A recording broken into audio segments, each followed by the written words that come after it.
Good afternoon. I am Gilbert Cedillo, council member. I'm joined by my colleagues, Mr. Krikorian and Mr. Harris-Dawson.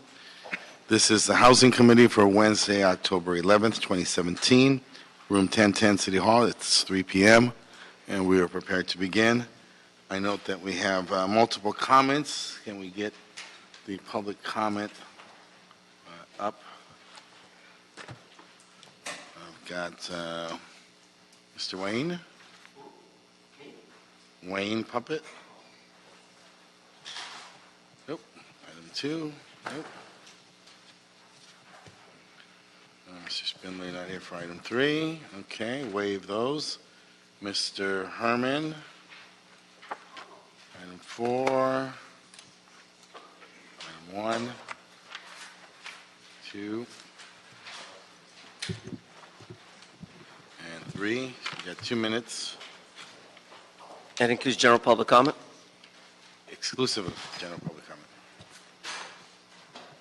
Well, let's talk about regressive consequences when it comes to the assessment of fair housing. Let's talk about who would suffer. Who would suffer? I'll tell you. Let's go into the Olmsted 527 U.S. at 600/01. Or better, let us go back into Napper versus the County of Sacramento when it comes to Housing and Community Investment Department.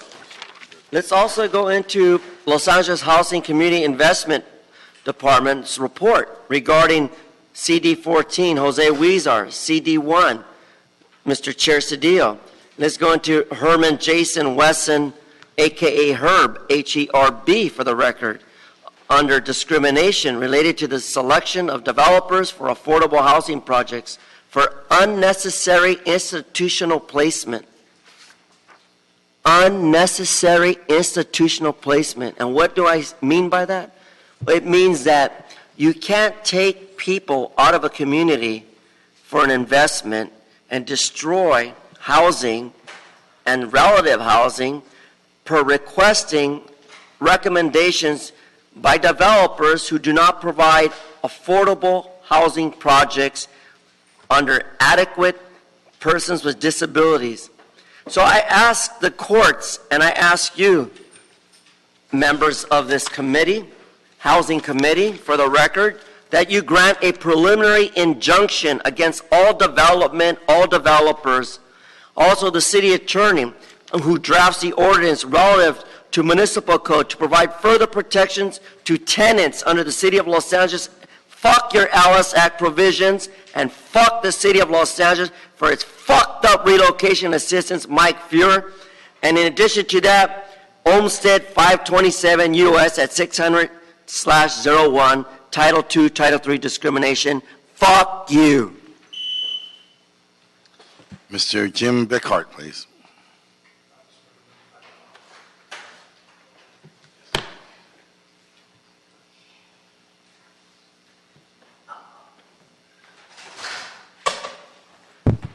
Comment on item 1, not general public.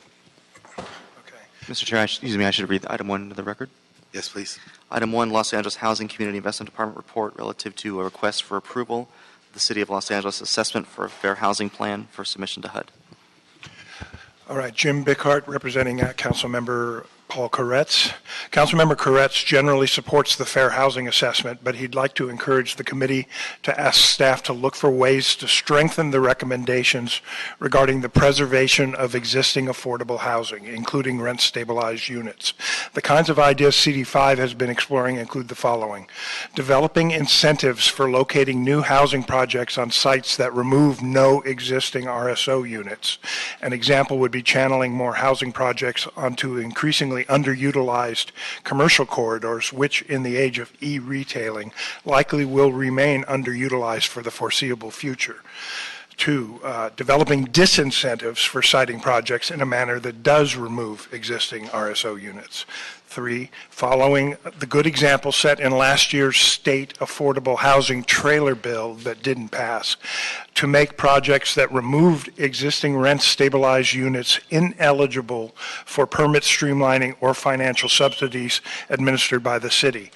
for looking at possible exceptions to that doctrine, which would make projects that expand the on-site inventory of affordable units by at least 20% eligible for such subsidies.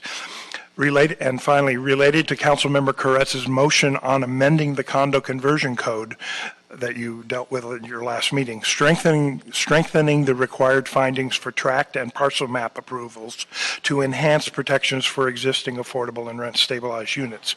Pursuant to the request of this committee at your last meeting, CD5 and planning staff are scheduled to meet to explore options along those lines. These are just some ideas that fall outside of the parameters set forth in the Fair Housing Assessment and as currently drafted, and whose feasibility may be subject to the constraints set forth in various bills in the package of housing legislation recently signed by the governor, which, by the way, includes the permission to do inclusionary zoning at the municipal level, and I hope we'll be exploring that soon. Thank you. Councilmember Koretz asks the committee consider instructing staff to explore these and other options for addressing the serious and growing threats to the city's inventory of existing affordable housing. Thank you. Thank you. Can we hear from the department on this?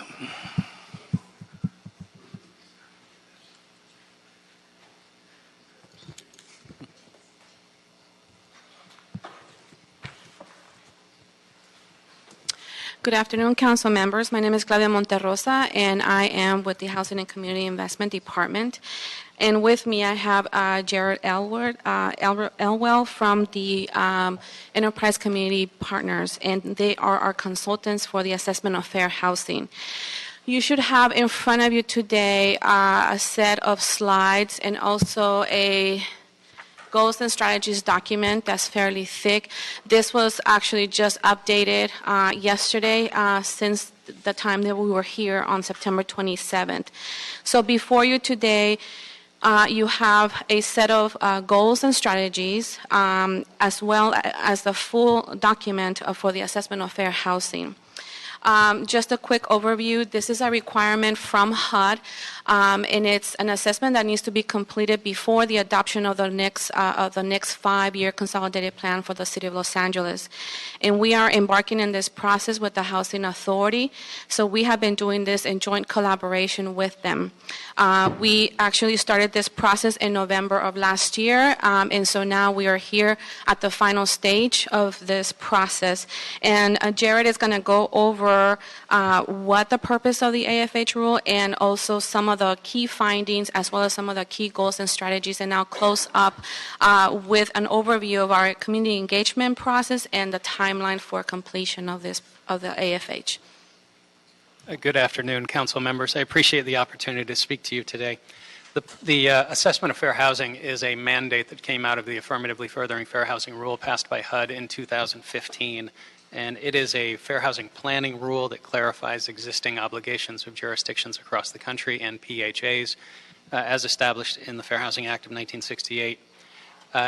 Contrary to what some high-ranking officials in D.C. believe, the rule allows local jurisdictions to set locally determined priorities and goals. They are not mandated by some office in D.C. So after looking at the data, receiving public input, having conversations with various stakeholders representing all protected classes across the city, we have set forth a set of draft priorities and goals for your consideration. Once the plan is completed, there is an obligation to connect this plan to subsequent community planning and development processes. The requirement is that the goals and priorities be incorporated into the consolidated plan as well as the Public Housing Authority's PHA plan. It also requires that a framework be set up to achieve and take meaningful actions to affirmatively further fair housing. So some of our initial findings in this process, we have to take a look at the fair housing issues as set forth by HUD, which are segregation, disparities in access to opportunity, disproportionate housing needs, and racially and or ethnically concentrated areas of poverty. Draft findings find loss of affordable housing, displacement of residents due to economic pressures, lack of access to opportunity due to high housing costs, impediments to mobility, and location of public housing as significant contributing factors to the fair housing issues in the city. Housing prices have increased 4 times faster than incomes since the year 2000. 2/3 of all households in the city are facing facing housing burden, which means they're paying more than 30% of their income towards their housing. Since between 2010 and 2015, the percent of people living in poverty in the city has increased by 17.5%, and the city has almost 12,000 units at risk of conversion to market rate rentals in the next 5 years. There's been decades of insufficient housing production in the city, significant displacement in areas of the city like Echo Park, Koreatown, and Mid-City. Communities of color are more vulnerable to displacement. Lower paid residents endure longer commutes. Larger families and persons with disabilities are segregated by the lack of choice in the city. Siting of low-income housing tax credit projects are concentrated in lower resourced areas. As an impediment to mobility, the FEHA, the Fair Employment and Housing Act of California, defines source of income to exclude housing choice vouchers, which limits access to housing in the city. And less than 10% of LA's population live in a racially and or ethnically concentrated area of poverty. However, more than 58% of the housing authority's public housing is located in those recaps. So we have a series of maps that demonstrate the concentrations of poverty throughout the city.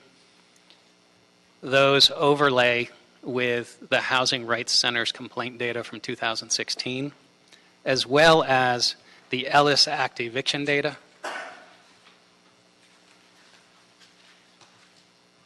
The concentrations of rent stabilization ordinance properties, at-risk properties, the concentration of affordable housing trust fund properties, and you can also see in that last map the concentration of housing choice voucher holders. So if all of these maps were overlaid, you wouldn't be able to see anything. However, there is an overlap of all of these issues in particularly Central City as well as South Los Angeles. Now, the rule sets forth what's called the balanced approach. So there's 2 essential types of strategies for the city to consider. The first is place-based, making investments in segregated, high-poverty neighborhoods to improve conditions in place, as well as maintaining and preserving existing affordable housing in areas that are at risk of gentrification. In addition to mobility strategies, which essentially open up opportunity in historically closed communities for folks to have greater access to schools, jobs, transportation, particularly opening up those areas to low-income folks of color, as well as those with disabilities and families. So I will cover, there are 6 goals that have been established, and there are approximately 55 strategies. We've shared a sampling with you. The first goal is increasing the stock of affordable housing throughout the city, particularly in neighborhoods of opportunity. One of the ways to do that is the adoption of the affordable housing linkage fee to fund the city's affordable housing programs and encourage developers to produce affordable housing in new housing developments. Ideally, a significant percentage of those would be in areas of opportunity. The second goal is preserving the existing stock of affordable rental housing, and a sample strategy is developing a citywide policy that sets forth a no net loss of affordable housing that is included in land use plans, local laws, community plans, and RFPs for funding. The third goal is preventing displacement of low and moderate income residents. One of the ways to do that is to expand and strengthen support against unjust evictions, including just cause evictions and rent control policies, as well as establishing a working group comprised of tenants, landlords, attorneys, and judges to explore the creation of a housing court for the city of Los Angeles. The fourth goal is ensuring equal access to housing for persons with protected characteristics, lower income, and homeless residents, expanding source of income protections to include housing choice vouchers, and seek improvements to the Section 8 program to incentivize landlords to participate in the program.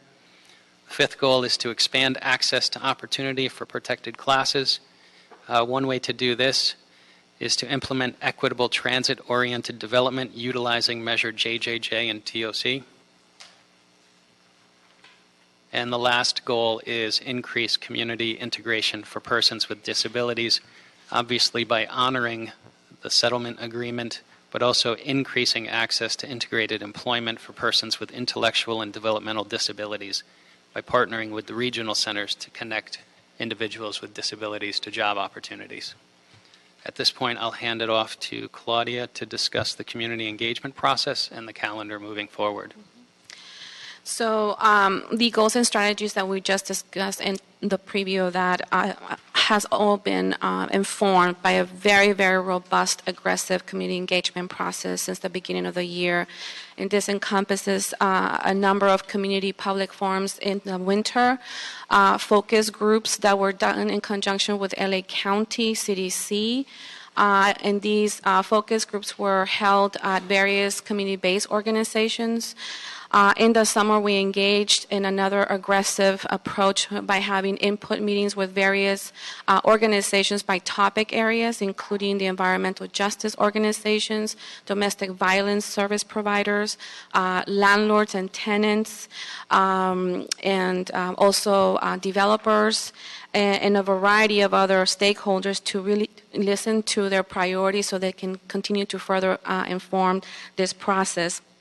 In addition to that, we created an assessment of fair housing collaborative made up of 30 different organizations representing a variety of housing industry stakeholders. And they all had an opportunity to review and also to provide their significant input in the what is now the goals and strategies. In addition to that, we had numerous conversations with some of the council staff, as well as the mayor's office, and as well as with our own executive teams and from our respective departments. In addition, and aside from this and parallel to this, there was a coalition formed by the Housing Rights Center and ACE, comprised of over 30 different organizations that came together and invited the city to come and listen to their priorities. And that also helped inform this process, and many of those priorities are actually included in here, as well as from the other different groups that we listened to. So this is really a compilation of all of the listening that we did, all of the different analysis that was done to see what was supported with the assessment findings. In addition to that, we've also done a lot of extensive local data gathering, and by the time this is finalized, there will be about 700 pages worth of maps divided by the community plan areas, and you will be able to see each of the contributing factors by the CPA. So you'll be able to see the racial and ethnic and poverty concentration by that, as well as some of our local data, including where the at-risk housing is, where Ellis evictions are taking place, where is our affordable housing located, where are all the housing vouchers located in public housing sites, where our homeownership assistance is also is located in. You'll be able to see basically the pattern and where perhaps we can actually move forward in implementing the strategies that are set forth here. The last thing I'm going to say about that is that this is the goals and strategies do have metrics associated to them that have to be implemented in the period of the next 5 years, and they have to be integrated with the consolidated plan. So after that, we are, as I said earlier, we are at the end of our phasing. This is our second housing committee hearing, and we are now confirmed to go to council. We have a placeholder to go to council if this is adopted today for the 25th of October. And then it will also go to the HACLA Board of Commissioners, and thereafter we will be submitting to HUD by November 1st of this year. And we do need to submit this now because we are working under an extension of time, and we need to afford the time for HUD to review this so they can actually approve it, and then we can be on the clear to then submit our 5-year consolidated plan process in the spring of or in the winter of next year. Thank you very much, and we're here available for any questions you may have. Mr. Dawson.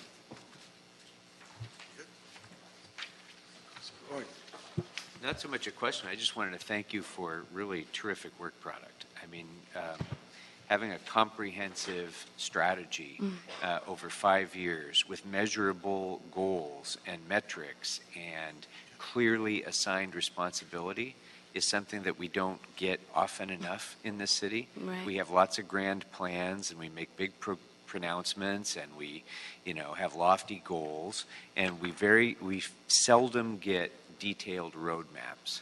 And what you've given us here is that. And so I just, I appreciate this kind of policy planning, and to the extent that the 5-year metrics can be broken down into an annual timeline, I'd like to consider integrating these into the relevant budgets of the responsible parties as well. So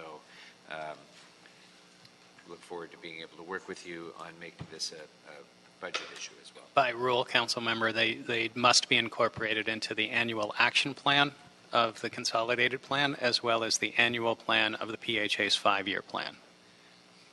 But in terms of departmental budgets and, for the relevant departments, what their allocation of resources is going to need to be, what their hiring plan is going to need to be, and all of that to meet these 5-year objectives. In order to meet the 5-year objectives, you got to meet the annual objectives. Absolutely, and we get to the 5 years. really thank you for that. And we really look forward in working with your staff in going over each of those goals and strategies and how we can make sure that they're represented in the budget process for each of those years. Great. Thank you so much. Thank you. We took the public comment. Can we, any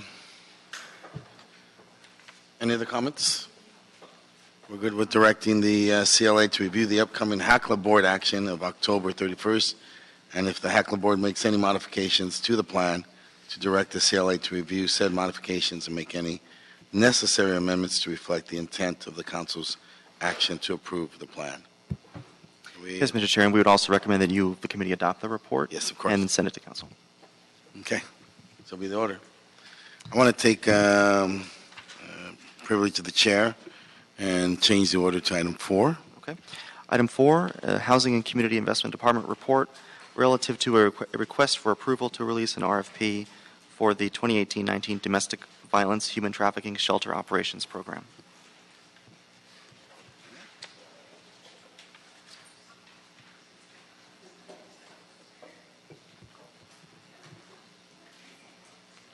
You guys want to come up?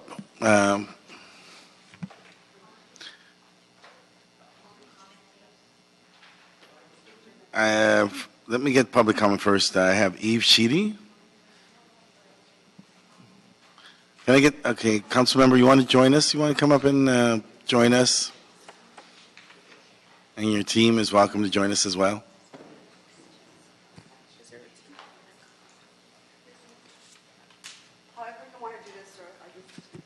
We are here. You want to join us?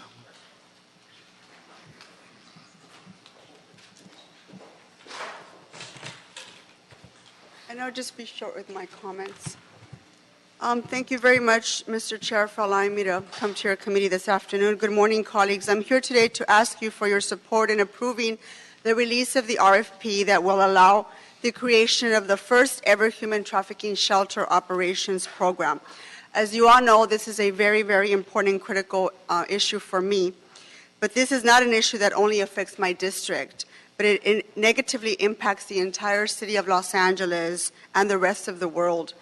This is an opportunity for the city to be a leader in helping women find a safe place to get an escape from their pimp. It is vital that we support human trafficking victims, women, young women that are in the need to find a safe place for refuge, resources, protection, and services as they transition to a safer place. I know and understand the need for housing is critical in our city, but for this population, a population of women who have been trafficked, threatened, abused, beaten, the need is imperative. With limited to no housing, women are given hotel vouchers and sometimes to the same places where these women were rescued from. So I don't have to go into detail, but a lot of the times these women just fall back into being victims again. Our city is making great strides in helping victims with resources and wraparound services, but with no place to go after they become rescued, they sometimes find themselves back on the streets being victims of their pimps. It is our duty and our responsibility to help those who are under the control of others for many years to make sure we find them a safe place to call home. I am asking you, colleagues, that you help us find women who are victims of human trafficking from going from human trafficking victims to survivors. And I ask you, colleagues, that you please support this item and we can move forward with providing the necessary shelter for not only domestic violence victims, but also human trafficking victims.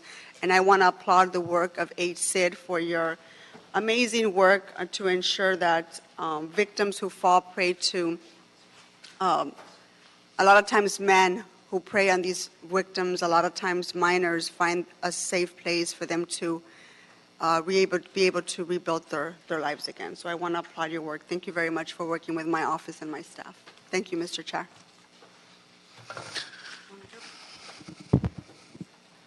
Good afternoon.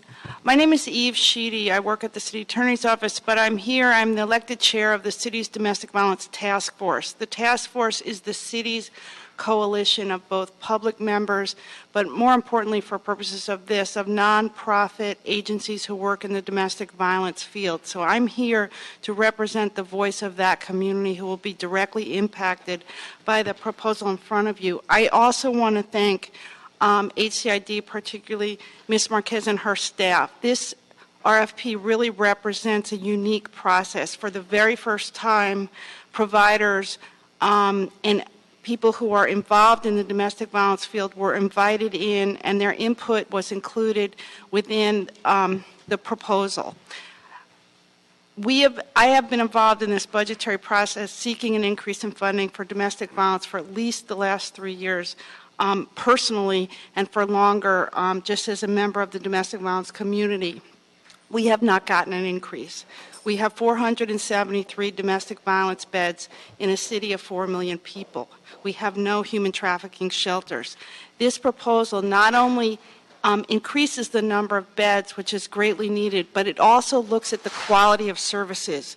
One of the impacts of not increasing funding has been that the quality of services that we are providing to our most vulnerable citizens are not, or most vulnerable people, are not at the level that they should be in a city such as Los Angeles. So this proposal speaks not only to money, but to improving services, to making sure there is emphasis on economic support, to making sure there's emphasis on people who are providing those services are qualified. So on behalf of the community who is going to be most impacted in terms of providing services, and really in partnership with Councilwoman Martinez in terms of really looking at victims of domestic violence and victims of human trafficking as some of our not only most vulnerable, but the neediest people in our city, because they're really the most underfunded. So I would ask you to please support this proposal, and thanks to HCID, and to allow this RFP to be released. Thank you. Thank you. Ms. Krikorian? Councilmember, did you want us to provide additional description of the RFP? Yes, I'm sorry. Go ahead. Good afternoon. Abigail Marquez, Assistant General Manager with the Housing and Community Development Department. I oversee the Community Services and Development Bureau, which does include the management of the Domestic Violence Shelter Operations Program. The transmittal that you have before you is, in fact, requesting authority to release an RFP. As you know, we currently manage 8 domestic violence shelters in the city that provide both emergency and transitional shelter services. As was mentioned both by Eve Sheedy and the council member, we did convene a series of meetings with stakeholders, with experts in the field, with our current agencies, to be able to identify the gaps in service, to really look at how the city can best respond to the needs of this particular population. And we also felt that we had an opportunity to also proactively respond to the growing need to serve victims of human trafficking. I think you're familiar with the statistics that on any given day we have approximately 10,000 individuals that are being trafficked, either labor or sex trafficked. We also found some alarming information and realized very quickly when we convened our agencies, our DV agencies in particular, that they were severely under-resourced. Again, you're probably familiar with the 48,000 calls that LAPD is reporting annually that are DV-related, domestic violence-related calls. We also looked at the calls that are being reported to the domestic violence hotline. On 1 year alone, they reported close to 18,000 calls into the domestic violence hotline. Of those calls, 10,000, close to 11,000 callers identified to be domestic violence victims in need of shelter. Because of our capacity issues, which Eve mentioned, we have 473 beds available. We were only able to admit 7% of those individuals that were seeking shelter. We just simply don't have the capacity. So again, it proves the point of us, the system being severely under-resourced. So what we are attempting to do today is to, again, be very responsive to the needs of this particular population, to expand the number of shelters from 8 to 12 shelters. That would include 2 new human trafficking shelters. There is only one privately managed human trafficking shelter in the city of LA that is operated by CAS, the Coalition Against Sex Trafficking. They only have 10 beds available. Which is, again, nearly not enough. So to my left, I do have my colleague, Curtis Watts, who's our Director of Operations, and he can talk a little bit more about the program design. Good afternoon, Council. Curtis Watts, Department of HSID, Program Operations. I just wanted to go into a little bit more about some of the highlights of what we plan to achieve with the RFP and the newly designed program. As part of the newly designed program, we hope to professionalize the staffing at all of our DV and the new HT pilot programs staffing. Hopefully, we'll be able to require that each shelter staff at least one licensed clinician or a master's level social worker or a psychologist to oversee the trauma-informed care programs. And as everyone else said, that we plan to administer or implement a human trafficking shelter pilot program, and that should be approximately 30 beds. And because that's not enough to meet the need, we also plan to require all of the staffing at our DV agencies to receive training on how to better serve HT clients, as the overflow from the HT shelters will have to be served by our DV agencies. We also plan to expand the shelter program to hopefully at least 2 more shelters in other areas of the city. And increasing the number of shelters will allow us to have city-funded shelters in a greater number of areas in the city. And with the increase of those beds, we hope to serve approximately 300 to 400 more people annually. Also, we plan to implement a new case management tracking system as part of the newly designed program. We plan to utilize the same system that LOSS is currently using, which is Bid Focused Clarity System, and hopefully that will better integrate our shelters with the coordinated entry system with the city and the county, and also better be able to track client outcomes. Our current systems pretty much just tally the number of services we provide clients, but this will be able to track entire cases from assessment to outcomes and be able to better track recidivism so that we're able to tell who's coming back into the system once we determine that they've been deemed self-sufficient. It would also allow for real-time tracking of bed availability. And we just plan to better improve our ability to achieve our overall outcomes, which are increased safety, increased awareness and knowledge of resources, and an increased social support and decreased isolation for some of our DV and HT survivors.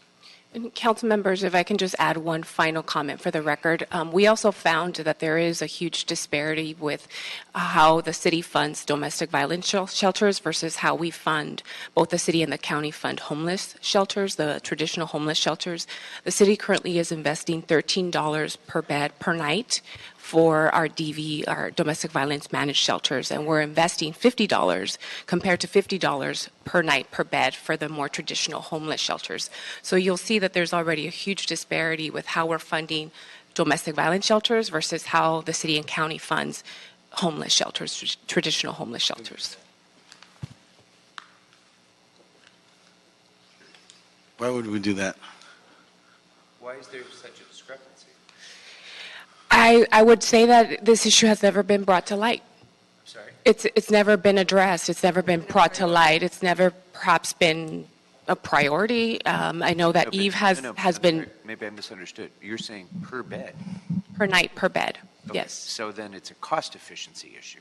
It's not. It's not a cost efficiency issue. They're severe. They can't operate their shelter. They can't provide. They can't hire the staff that they need. They can't provide. They can't hire the credential staff that they need. I mean, they are operating on bare bones, basically. They have to highly leverage private dollars, but most of them don't have that ability to be able to secure the funding that they need to be able to run a full operation. So is it true then that indicates that the city is bearing a proportionally larger share of the actual per night, per bed cost for homeless shelter than for DV shelters? Correct. Okay. That's correct. Makes sense. So that's a policy choice. That's not an issue of resources or efficiency or anything else. That's an intentional or inadvertent, be that as it may. We're not providing as much support for the total cost of running domestic violence shelters as we are homeless shelters. Right, and at $13 per night per bed, it's virtually impossible for us to require that they have the comprehensive level of service that is required for them to adequately serve this population. May I just add, and we're also I've been doing a lot of work with the connection of domestic violence and homelessness. We're also sending many domestic violence victims who are homeless, which is a high percentage of our homeless population, to domestic violence shelters to be housed. So the system that we've created is also relying on these agencies. They are, by definition, homeless, but we are also funneling people from the sort of more mainstream homelessness universe into DV shelters as well, which are funded at a much lower level. Correct. Correct. I have a couple more. Go ahead. I Sure. didn't mean to subvert. No. First of all, thank you. We've been struggling for as long as I've been on the council just to keep domestic violence shelters open. Correct. And to keep them from shutting down as we've had federal funding cut and everything else. So thank you for this work. And of course, Ms. Martinez, thank you for your championing this cause on human trafficking as well. This is a step forward. It's a good step forward. It's just a little step. And we got a long way to go after we do this. But this is an important step forward. The only, I guess, kind of technical issue that I had was on the RFP itself. This is going to be issued on Monday, according to the schedule. That is a draft RFP with a tentative schedule. We're releasing at the end of the month. Okay. My only concern on that was the mandatory bidders meeting. I hope that it will be with enough advance notice that we will cast the widest possible net of providers who will be able to participate and not be excluded because they only had 10 days notice or something. So that's taken care of. Yes, it will be. Yes, thank you. Okay. So, and then the evaluation criteria, it was kind of generic in the report, but I just looked at the RFP itself, and it seems like so you are taking into account prior experience and demonstrated ability and whether there's been negative experiences from shelter residents in the past, yes. Those sorts of things, outreach, eligibility, all of those things are going to be included within the RFP criteria. Yes, absolutely. Okay.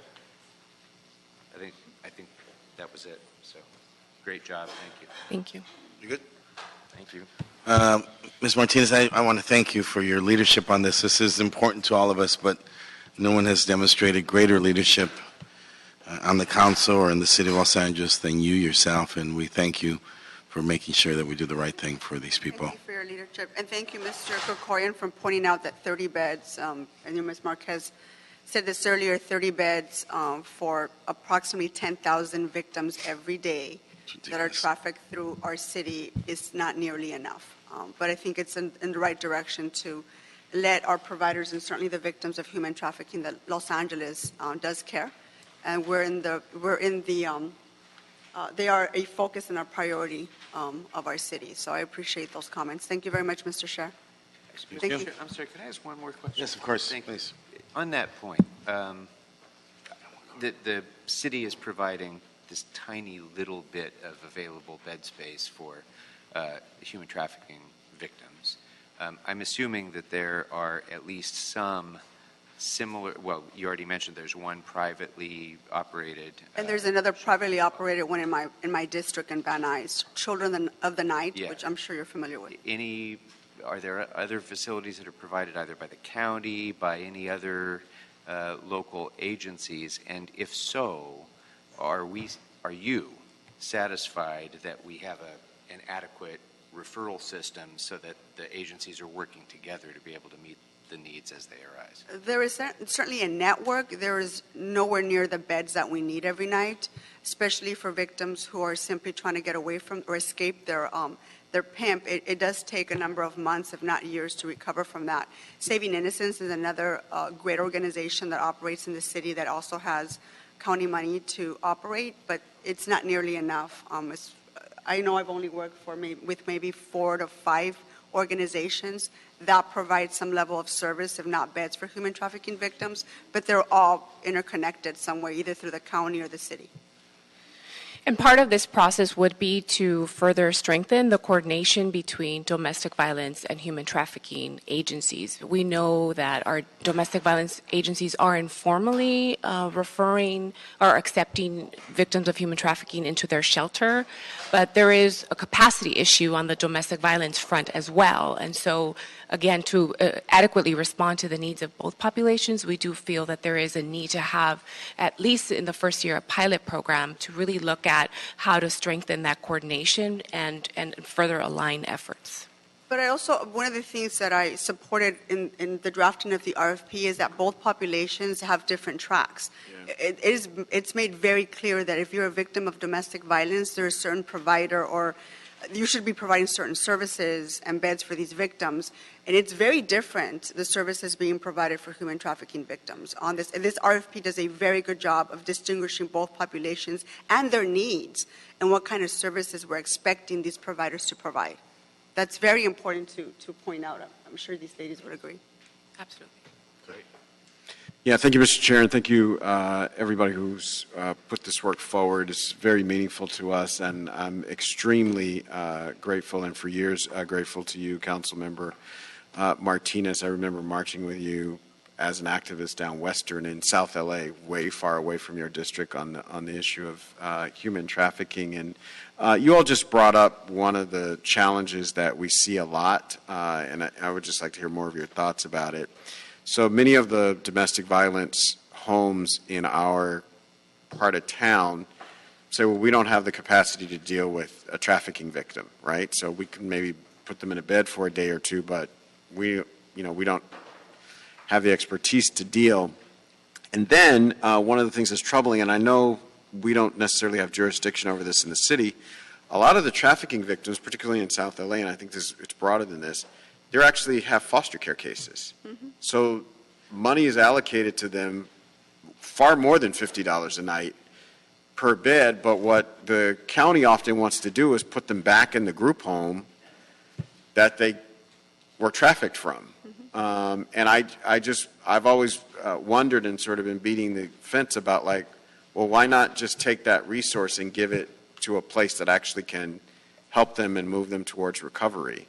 And is there anything the city can do to help move that process forward? It's an ongoing conversation that I've had with my colleague on the Board of Supervisors, Mr. Mark Whitley Thomas, who's very passionate about this issue as well, and I concur with you. That is the number one problem with a lot of our foster kids. I want to say almost 70% of our human trafficking victims come out of the foster care system, whether it's in this county or state or another state in the country.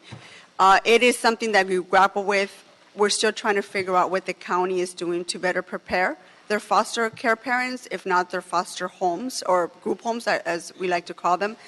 and educate themselves on what to do with these particular victims, because they shouldn't go back to a regular group home. That's exactly where they get trafficked out of. And a lot of our foster care parents are not equipped to deal with a child who's been raped repeatedly, trafficked for more than, a couple of years. And so the trauma that is involved with something like that, a regular foster parent is not able to deal with that. So we are talking with the county, but at this time, just to answer your question, I don't. But in talking to the supervisor, Mark Willie Thomas, we hope to one day get there. Right. We're on parallel tracks. We're talking to several folks across the county, along with the Domestic Violence Task Force. We've talked to Department of Mental Health, Department of Public Social Services, a number of county departments. We talked to them about also aligning their shelter program to our shelter program and looking at how to better respond to this population countywide. So those conversations are ongoing. I just want to clarify that for the city's proposed human trafficking shelter program, it would be for adults. The primary reason is because the young people have other challenges that at this stage, because it is a pilot stage, we want to be able to first understand how to best serve the adult population, and then come back with recommendations on how to scale the work and support other populations. But for the current RFP, the proposal is to launch 2 human trafficking shelters that would support adult victims. And if I can just add, part of the beauty of the proposal is it's designed to create a system that can grow sort of while it becomes stronger, because the issue that you raised about providing treatment for this population of people is different than providing treatment for victims of domestic violence. And as the city engages in this, the city can actually both learn and become the leader and develop more programs. So it's really beautifully put together in order to create a system that can become stronger as it moves forward, which is not, as we all know, is not always the case. So I think it was incredibly well thought out and really can lead both programs towards a much greater level of success. Thank you. Let's move to adopt the HCID report and add the council file 170600 S35 to this report as it reflects to the budget instruction given as introduced by Councilwoman Martinez. Objection? I'm sorry, I have a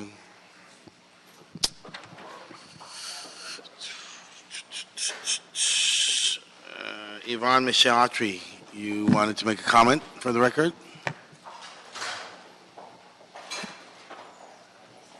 On item 4. Can we reopen for the public comment? Okay, yeah. Is it time yet? Yes. Yeah, this is most important. I just hope that this isn't a farce, because just like the racism, the institutionalized cover-up of sex slavery is so endemic that, it's nice in word, but as a black female who is constantly labeled as other black females are, as the sex goddess, the temptress, the coqueta, the flirt, the homewrecker, especially by this new influx of Hispanic men who are told that by the overseers who are Jewish, Mormon, and who are trying to regress to a system where black people, especially black women, have no protection. And the majority of the husbands, of course, ideally are going to the white and Hispanic women.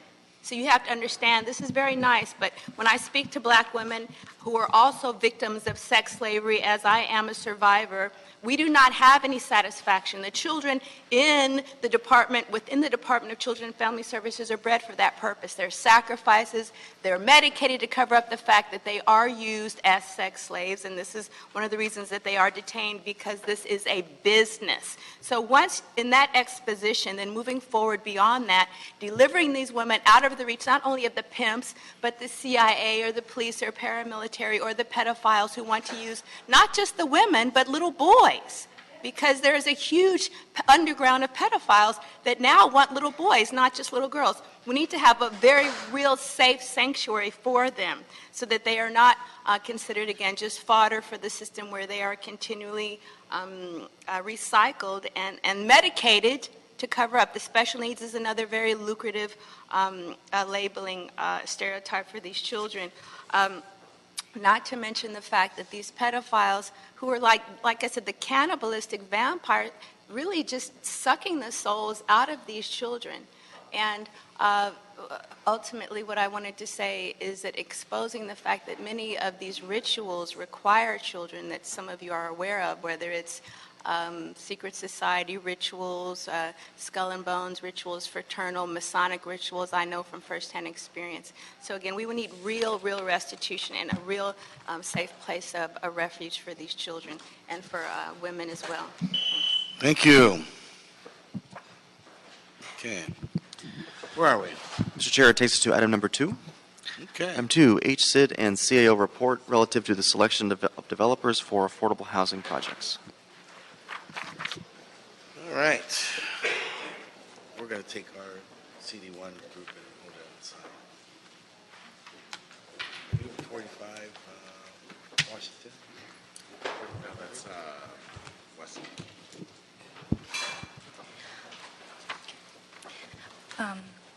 Good afternoon. Emily Zan Cervantes with the Office of the CAO. Our office agrees with most of HCID's requests regarding this transmittal. Our report actually has recommendations that clarifies the department's intent to amend existing contracts for technical services. But I also want to note that our office is submitting a technical correction to one of our recommendations. For recommendation 2A, we'd like the recommendation to state that the contract with the Estolano Lizar Perez Advisors is extended from January 21st, 2018 through January 20th, 2019. And then there are members of the department here that could speak to the subject. Okay. Thank you and good afternoon. My name is Sean Spear. I'm your newly minted Assistant General Manager for Housing Development. I want to extend both my appreciation for the work of the committee and especially for Chairman Cedillo as well as the other members. I really look forward to working with both you and your staffs on furthering the city's goals in terms of due housing opportunities for all Angelenos across the spectrum. I wanted to say that we're pleased to bring forth to you a set of recommendations for the proposals for the development of 8 city-owned parcels scattered throughout the city that will be hopefully move forward in the process towards providing a new affordable housing for the Angelenos that need it most. Really, this is an effort that is collaborative between us at HCID along with our other city department partners, especially with LADOT as well as the CAO and their work in identifying sites on an ongoing basis. Mainly the goal today is to go through the recommendations for the proposals that went through an RFP process that we recently completed. And I'm going to turn over the presentation to Helmi Hissrich, who is our Director of Housing Strategies. Good afternoon. I'm pleased to bring forward the recommendations from our recent RFP, Request for Proposals and Qualifications, for 9 city-owned properties, which comprises 8 sites. This grows out of a larger program that HCID has led for the last year to bring make public land available for affordable housing. We currently have 22 properties in negotiation with developers, and this will add an additional 8 sites to that, bringing the total to 30 publicly owned sites that will be developed for affordable housing. On March 20th, we released the RFP, and we had notified over 1,000 developers, consultants, and stakeholders about the upcoming RFP. We held a mandatory bidders conference on April 11th, 2017. We had 125 RSVPs and 96 individuals showed up to the bidders conference. We received a total of 28 proposals for the 8 sites. And the sites include 5 properties that were transferred to us from the former redevelopment agency, 2 properties that are owned and managed by the Los Angeles Department of Transportation that are combined into a single project, and 1 site that is an affordable housing opportunity site that was identified by the City Administrative Office as part of the Affordable Housing Opportunity Sites Initiative that is contained within the Comprehensive Homeless Plan. Of the 28 proposals that we received, we evaluated them by creating 8 separate teams to review the proposals and score them across a rubric that included a total of 100 points. The first 50 points for what we call common criteria, or essentially the criterion for all of the projects that were exactly the same, or for all of the proposers that were exactly the same, such as the financial capacity of the developer, the community benefits proposed, and the clarity of the presentation, and fundamentally what the development team qualifications were.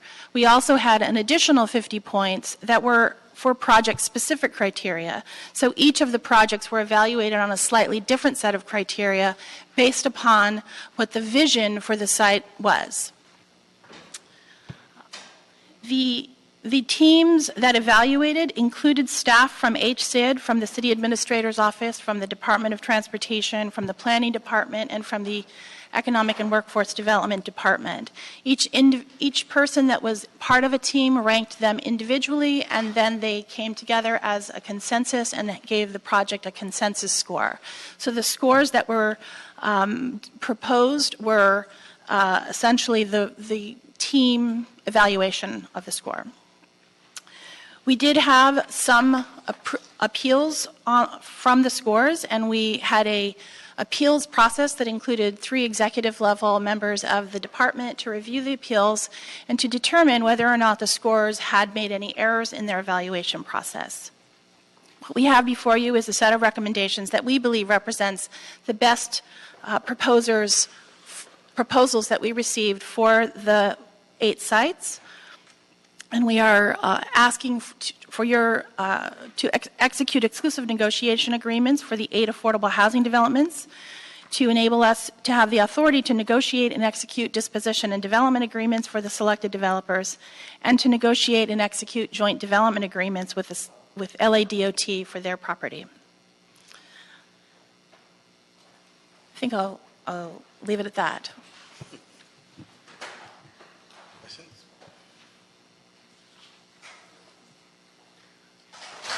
Just quick clarification. So the result of the negotiations with these selected developers as of now does not imply any commitment to provide financing for the development or anything else, right? This is just selection of the developer who will be entitled to build on each parcel. That's correct. We actually didn't negotiate with them. They provided us written proposals, and then for the top scoring proposals, we invited them in for an oral presentation. So it was a presentation. We are at this point recommending exclusive negotiating agreements, not funding agreements. Okay. So we would enter into a period of negotiation after which we would propose a development agreement. And is it a ground lease, a city retained title? How does it? Our policy recently adopted is that the city would propose ground leases on properties that are multifamily housing, and if it's a for sale project, it would be a sale. We have some consideration for alternatives to that when we have a situation, for example, you have a project that is built across 2 sites, one of which the city owns and one which might be privately owned, where you need to have common interest ownership. We might propose a sale for that. Okay, great. Thank you. Please. I have a more general question before I move to the motion. So now we're up to about 30. So what are your projections on us getting to 100 to 500 to 1,000 parcels in place?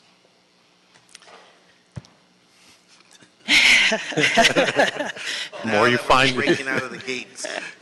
Well, I think that what we are clearly doing is improving our process very rapidly. I think the proposal the process for negotiation is getting clearer and cleaner, and so we are able to move properties through the process of developer selection, negotiating agreement into financing more quickly.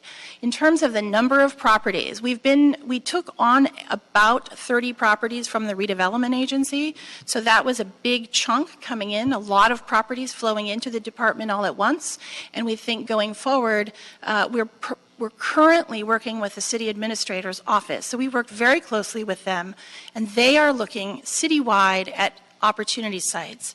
At the moment, we're projecting maybe 15 properties a year that are ready or ready to be made available for the development of affordable housing. There's a lot of front-end screening. So I think that getting to 500 and 1,000, it's too early for us to predict getting to that level of numbers, but I think what we're doing is building the infrastructure to enable us to do a very large number of publicly owned sites if we can identify sites that are appropriate for housing. I would just sort of add, it's both a combination of looking at what may be existing vacant sites that the city owns, as well as maybe some opportunities where there may be, we may be able to co-locate facilities alongside the housing as well. Director Hissarich, for example, had a conversation a little while ago with the Department of Transportation around the ideas of perhaps co-locating some additional parking facilities alongside the development of affordable housing. So I think as those opportunities are identified by the other departments and through the work with the city administrator's office, we will be able to bring those forward to you. Okay. Good. So I move we adopt the HCID report, but amended to hold the 619 Southwest Lake Avenue project in committee. Okay. So moved. So be the order. Thank you. And we're now... Yeah, Mr. Chair, item 3. City Attorney Report and Draft Ordinance relative to amending various sections under the City of LA Ellis Act provisions. Ellis Act. Where's all the activists? Now that we're solving the problem. Where are they? Where's all the activists? They're getting there what they want.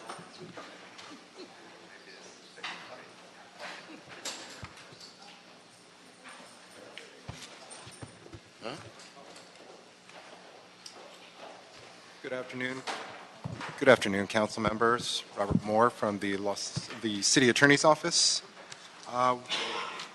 We have presented an ordinance that has been drafted at council's direction that essentially addresses two areas for the LAMC's Ellis Act provisions. The first is that it includes amendments that mirror the LAMC fully with the California Government Code.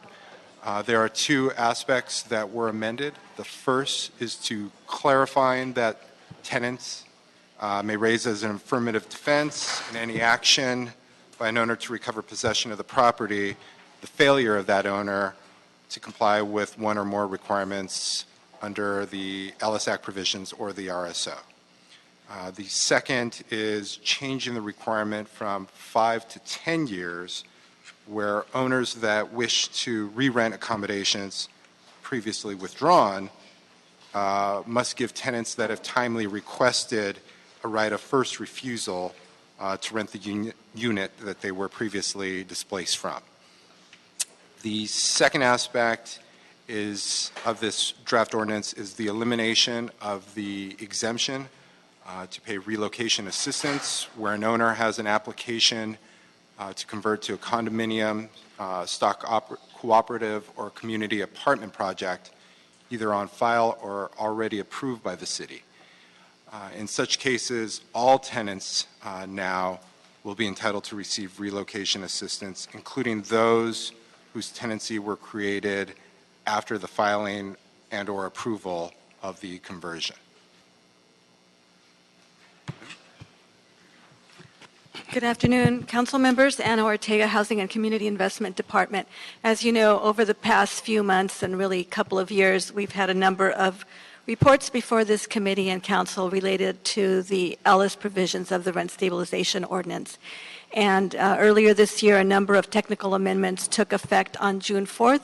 that improved many of the procedures and provisions of the Ellis provisions in the rent stabilization ordinance. And at that time, you requested that the city attorney and our department look at a couple of other areas to harmonize the RSO with state law. So that's what's before you today. It's the actual language to make those changes in effect.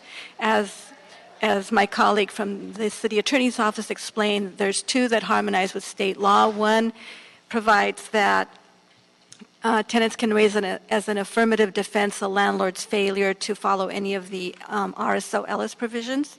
And the second provides that tenants would have the right to return to the unit they were displaced from. It's increasing that from 5 years to 10 years in order to mirror what's already in state law. Right now, LA only has 5 years.